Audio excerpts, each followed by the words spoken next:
AFL outlines its response after Shane Tuck Inquest Anna Harrington up to, the 26th of March 2024 7:10 a.m.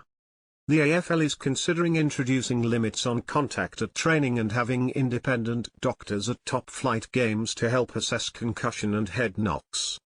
The measures are part of the league's written response to the finding of State Coroner Judge John Cain following the inquest into the death of former Richmond player Shane Tuck.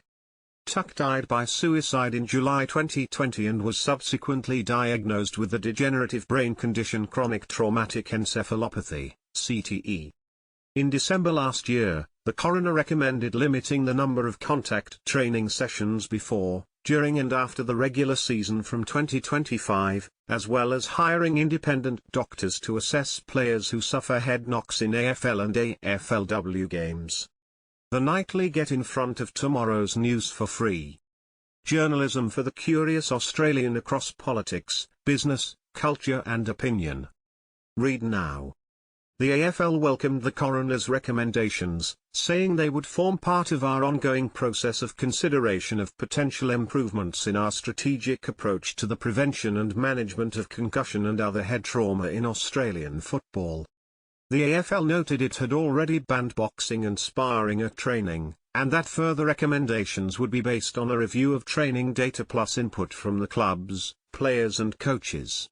There are already independent doctors at AFLW games and the league welcomed the prospect of them assisting in assessing players who suffered head knocks in men's and women's matches. The AFL said it was currently liaising with contact sports globally, to identify best practice for the role to be played by an independent doctor in collaboration with club doctors. The league confirmed it had already implemented the coroner's recommendation for concussion spotters in the AFL Review Centre to have the power to mandate the removal of a player from the field. Education on concussion and repeated head trauma for AFL players and staff, and those at community level, would also be supported. The AFL continues to invest in, and support, research into concussion and repeated head trauma, AFL General Counsel Stephen Mead said in a statement. On behalf of the AFL, we reiterate our deepest sympathies to the Tuck family on Shane's untimely passing in 2020 and their immense contribution to research into concussion and head trauma in Australian football. Lifeline 13 11 14. Beyond Blue 1322 4636.